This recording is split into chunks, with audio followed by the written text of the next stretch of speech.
And Elias, you know, we're missing your handsome mug tonight. I'm sorry. You're a I'm disembodied not. voice on our conversation. Yeah, I'm not as tech savvy as I'd like to be. The But ghost. I'm glad I could. I'm glad I could get you guys over the Zoom hump. On with me right now. This is Car Con Carne, sponsored by C&H Financial Services. On with me tonight, I have Rob. I have Elias. The core. They've been there since the beginning. They are Nonpoint. Elias is not on video. It was a little challenging tonight, but Rob, we get to see him in all of his glory, sheltering. I even gave you a smile. I love that, which is very non-metal. Yeah. So technology issues tonight aside, it seems to me that you guys have mastered technology since COVID-19 hit with the quarantine sessions. Tell me about that. We decided to come out of our little hiatus, a little break, with the pandemic and everything going on. We're a very engaged band with our fan base, especially after the last year of us building out our socials and really starting to call our fan base to action and really engaging with them again online. When this all hit, we were in the middle of being gone. So, we immediately got on the phone and started putting our heads together. A lot of our fans were posting in a lot of the social groups that, where are the guys? We miss the guys. We could really use some Nonpoint now. So we kind of fast tracked our plans on coming back to a little bit sooner. And then, a lot of those plans that we had to come out, prior to all of this happening, was based on our fans and being able to tour and a lot of things. So we had to put a couple ideas on the back burner, which are still eventually going to happen. But we decided to get creative from home and give our fans a little bit of, musical relief and a little comic relief and a little Nonpoint from home. So Alive and Kicking, I mean, I think To the Pain is still that album that the fans still just rave about. That's the one it's still a major touchstone for your fans, is that album. And whether it's Bullet with a Name or Alive and Kicking, those are songs that still deeply resonate with Nonpoint fans. Alive and Kicking. Yeah, it's over the years we've heard the stories of how much that song has helped people like get out of their whatever darkness or hole they were in, and it's definitely been a record. I mean, we took it off streaming. We became owners of it. It was signed over to us, so we took it off streaming sites, and the amount of people asking for it was incredible. So we decided to drop it on Christmas last year. Me and Elias said, spoken a lot about it. When are we going to drop this? So on Christmas Day of 2019, we dropped it, and people were just going absolutely nuts. And I couldn't believe like the resurgence of it'll be a 15-year-old album come this November. So it was really, yeah, especially with the current environment and everything that was going on. It seemed like the right song to come back with and to pay a little bit of an homage to, everybody struggling with what they're struggling with right now. Everyone's story is so different, and at the same time, it's the same. We're all wondering what's going to happen this next, on the next day, and what our next month is going to look like. So, we're here to give a little relief. Well, that brings me to the point. I mean, Nonpoint is a band that thrives on being on the road, connecting with the fans. How are you two guys holding up through all this? Honestly, I'm more worried about my band. Yeah, can you hear me? Yeah. For me, it's I'm more concerned about my team and my band members. That's we all, everything that we do in this band is shared, including the profits. Nobody makes any more money than the next band member.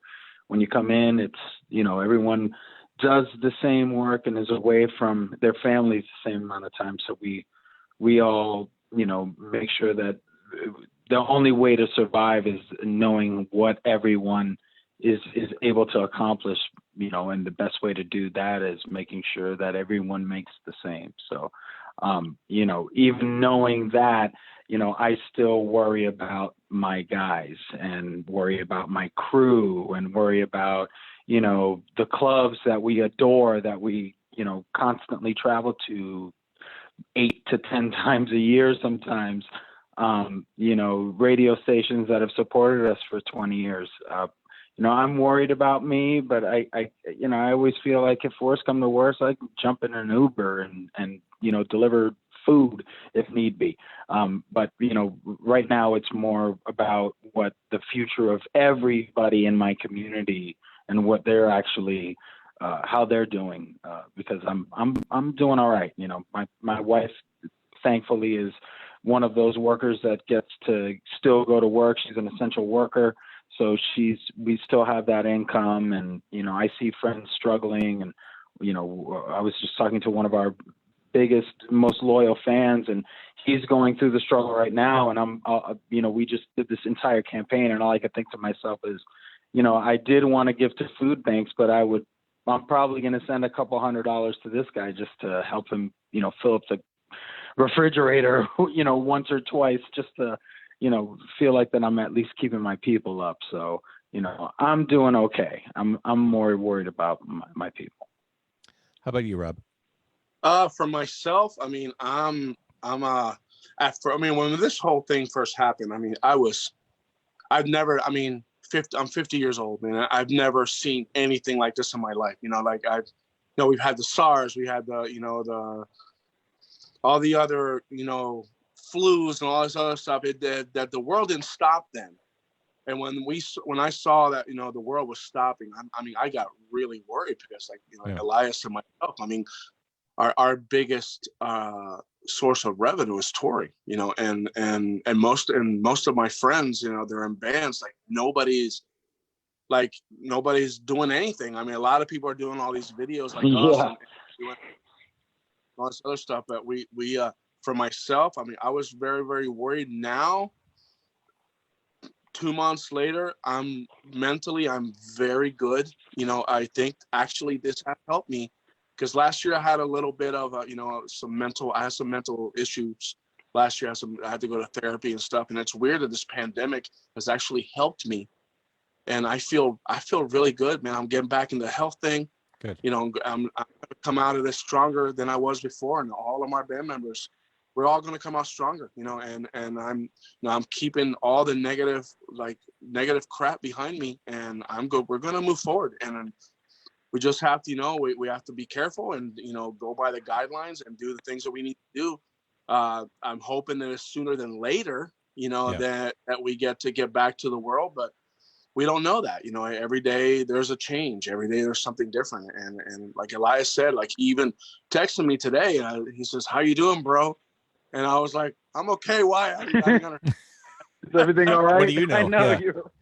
I was like, what happened? I didn't know about it. And I'm, just checking in. And that made me feel really good. My boy, for 22 years almost, so we've been to just, out of nowhere, "What's up, bro? How you doing?" And that was really cool. And we made a commitment to check in on everyone, make sure everybody's good. With Elias and myself, obviously, being 22 years in the band financially, we have so many records behind us that we've been able to, I've been able to save some money, and I'm not rich. I'm rich by any way, but I do okay. But there are members of my band that, like Rashid don't and Adam, have the 20-year, 10-year under their belts.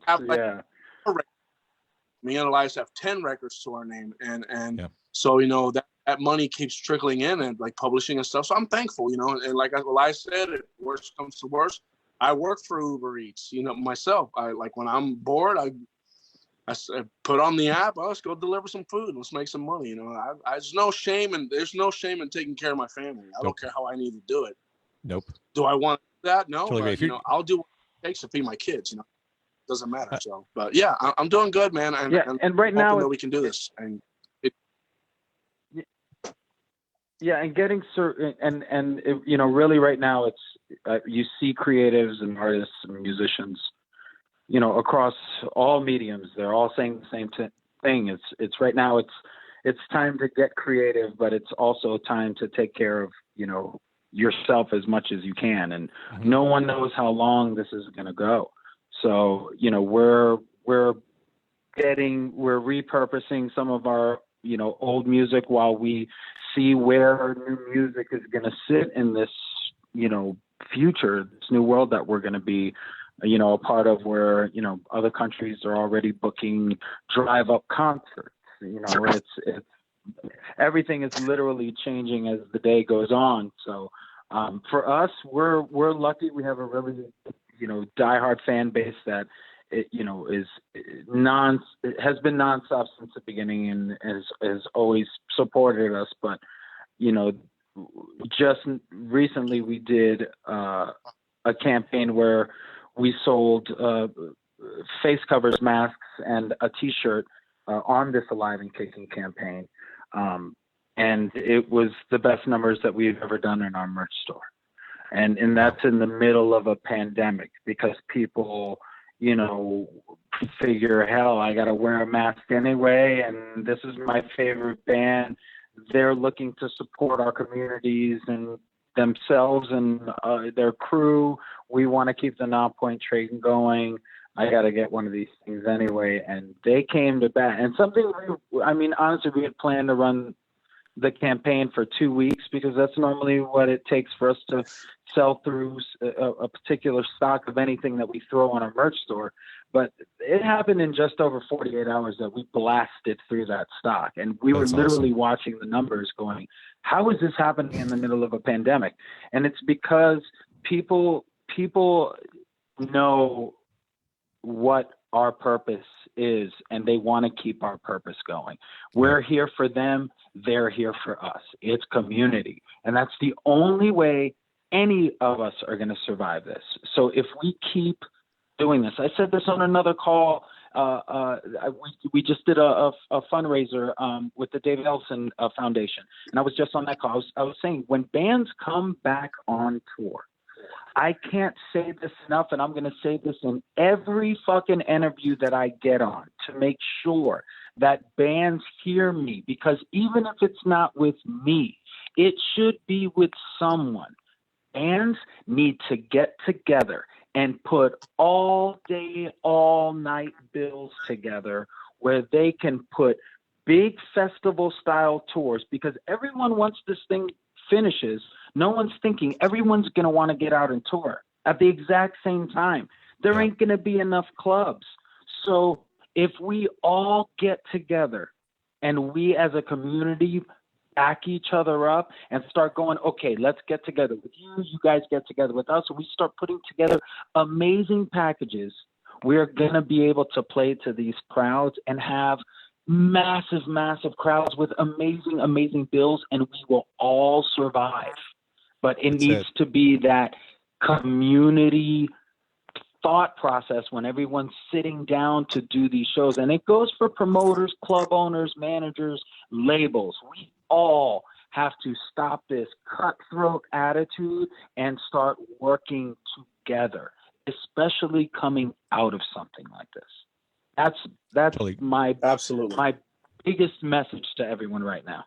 Community is the key word. I agree 100%. If you're joining the Facebook Live If you're joining the Facebook Live right now, I have Nonpoint on with me. The disembodied voice of Elias is here. The invisible man. The invisible man of Nonpoint, and the band member we can see. It is drummer Robb and Elias from Nonpoint. I want to thank people who are watching right now. Mike, David, Ken, Jeff, John, Pilot Pete. Pilot Pete says, "Nice Rush shirt, James."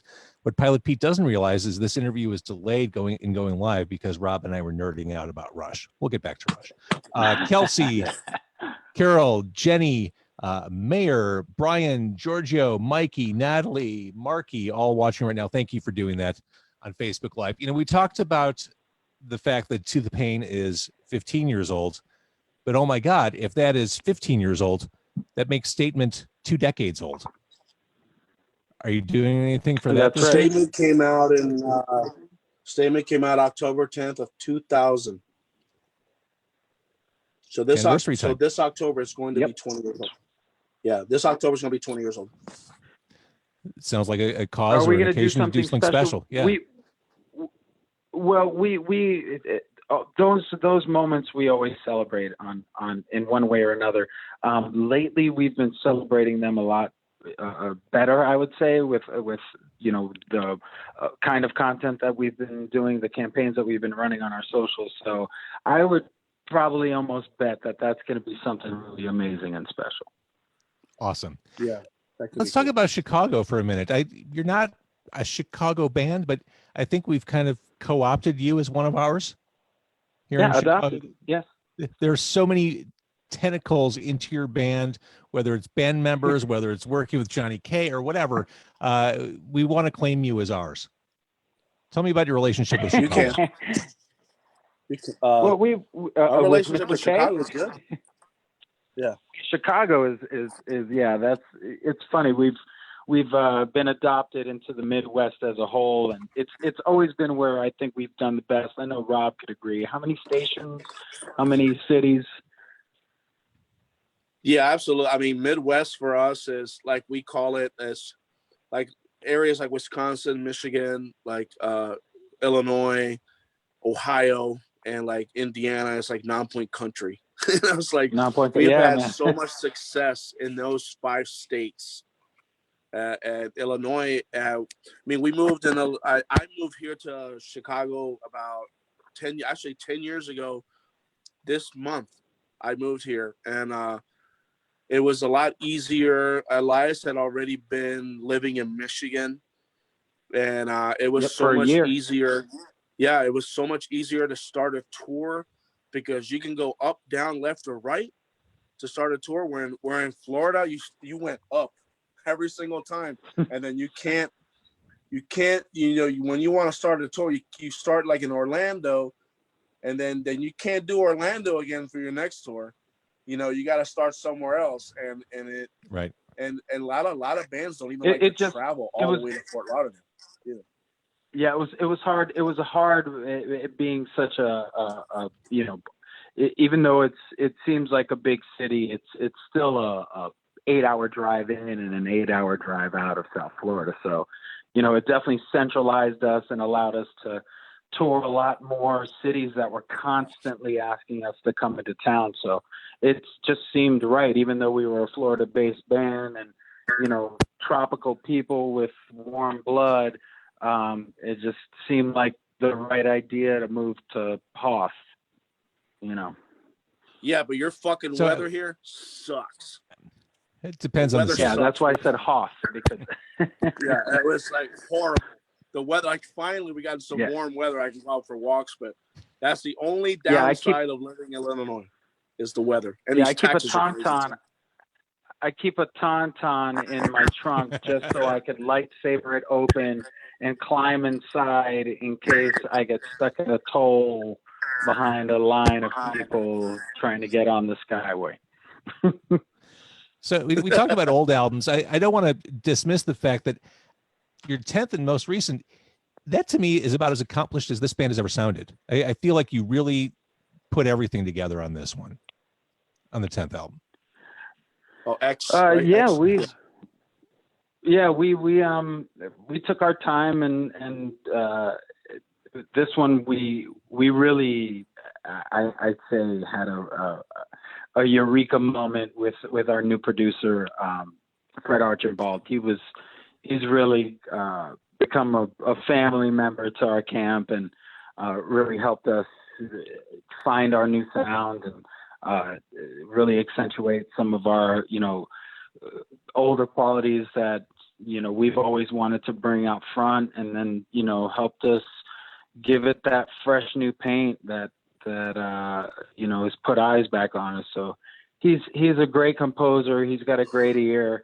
When he hears that it doesn't need to move, it doesn't move. When he's got a brilliant idea, it's normally 99% of the time that we agree with the idea. So it's a good partnership. One song that you're forever known for is your cover of In the Air Tonight. Based on how big that is for you, why not do another Phil Collins song like Susudio or something from Brother Bear? Maybe something from the Tarzan soundtrack?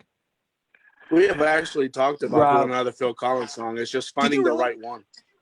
Yes, we have talked about it. It's just the one I wanted to do. Hell yeah, I took it. I Don't Care Anymore. So, and Saint and Sonia also did it.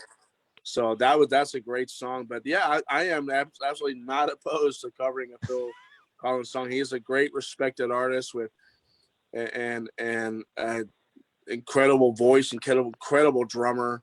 You know, and even with his work in Genesis, also is amazing.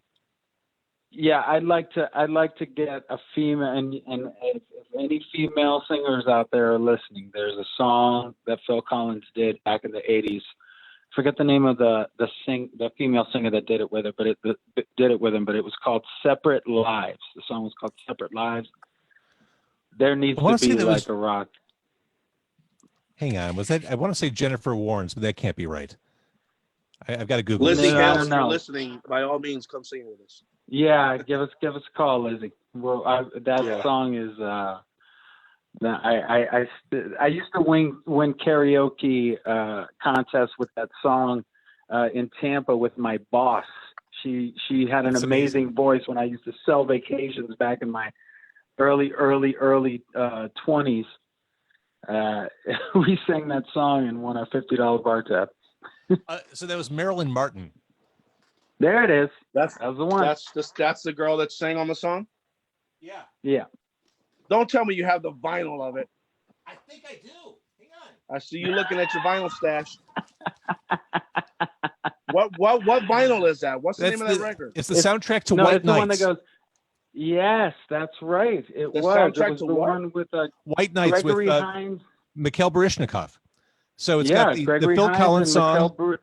That is Far Post right. Far Post by Robert Plant, which is a great song. Yep. Shaka Khan. Oh, My Love is Chemical. My Love is Chemical by Lou Gorky Reed. Park on that one? Isn't Gorky Park on that one? No. No, My Love is Chemical, like a total B-side from Lou Reed, which I just loved back then. John Hyatt's Big Charmer. And if you could see this, I'm holding up to the camera. I got this used for 25 cents. A bargain at any price. That's amazing. See, I took you back in the day. I don't think I've heard that, Phil.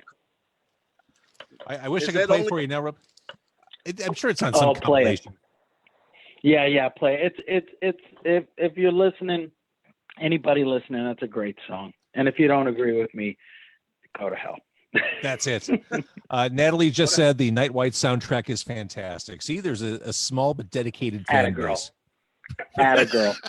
For this release, atta girl. Awesome. You mentioned Hell Yeah. It seems like when you guys started coming up in the early aughts, Elias, you mentioned the word community earlier, but it seems like there was that community of bands that all kind of came up at the same time, whether it was Mudvayne or Head PE. It seems like you still all kind of intersect with each other through the present day, whether it's touring or whatever. Oh yeah. There's still that level of respect that every once in a while we're like, yeah, let's go out together again, and we're like, yeah, and then we just go out, we have fun for a couple months, and then we sit back and let them wait for it again, But it's so much fun touring with family and just people that want to be, that community, that brotherly love of, even though you may not run into them that day, the very next day when you do run into them, it's like, hey, it's always like camp. It's awesome. So through it all, it's always been you two at the core of the band. Yes. Tell me about your relationship together. You've been through it all. You've been through band changes. You've been through, I'm sure, countless arguments during the songwriting and recording process. Tell me about the brotherhood you two have. Go ahead, Elias. I think it's that. I think it's exactly that. I mean, everyone that's been in a band, and I know Rob will vouch for this, and any other band member that's been together for longer than 10, 15 years, you learn everyone's ins and outs, but, you have that family commitment that's basically unwavering if you're committed to the band. And that's the love of, almost like a child love, jump in front of a bullet kind of love, where you're like, hey, I am committed to this, and no matter how long it takes to keep it alive and going, I'm here until basically the wheels fall off. And there's very few people that have that same kind of keep going attitude that, it's like something bigger than yourself, and giving yourself to that. And, Rob has that, and he sees that I have that. And no matter how turbulent the arguments may get or how hard times may get financially, because you got to understand, our first record came out on CD and cassette tape. There was a very small amount of cassette tapes, but it still had some cassette tapes. So I've seen it go from, from 8-track to, cassette to CD to MP3 to now streaming. So right. You got to think, I've seen the financial sway of music delivery changing 4 times just in my career. So knowing that what is coming around the corner is so hit or miss, and going, fuck it, we'll get through it, is something that you can't, that kind of respect doesn't waver just because of, a pair of fucking shoes in the bunk area or a disagreement about a fucking guitar riff. That's not what this whole thing is about. It's about doing what we love for as long as we can, because I could be doing something I hate and fucking hate that job. So what's the point? I'd rather do something I love and do it until, I don't love it anymore. And guess what? I'm 45, he's 50, and I still love it. That's so awesome. You know what? That's my brother. That's my brother over there, Yeah, our relationship has been a very unique one, because me and Elias have extremely different backgrounds, even though we do love, like, we have a huge love for bands like Toto and Journey, REO Speedwagon, Kansas, and The Police. We love all those bands, but I come from a metal, hardcore, and thrash background. That's like what is in my heart. Elias comes from an R&B and hip hop background. I was a pop hip hop kid back in the day. Yeah, and R&B. That's what I listened to. And now we've been able to, like, when he joined the band, I gave him a CD. Hey, listen to this stuff, so he can get used to like where we were possibly going. But then he brought his influence as well, like, into the band. And like he said, no matter how heated the argument is, there's always an apology is always going to come, no matter what it is. I've always, always been an apology. I'll give him a hug. Yes, I'm sorry. Tomorrow's a new day. Mm-hmm. Let's fuck this. Let's move on. And we've been through some hard times. I mean, with band members leaving, like when our bassist Ken and our guitar player Zach were out of the band. That it was in 2011. We're like just me and him. Like, what the? And me and him got signed to Razor and Tie. Just me and him. Mm-hmm. So what the fuck are we gonna do? We don't have a band. Yeah. And then, but we figured it out, and we just figure everything out. And we just always, that's the thing, we figure it out. It doesn't matter what the fuck it is, what the situation is, how bad it is.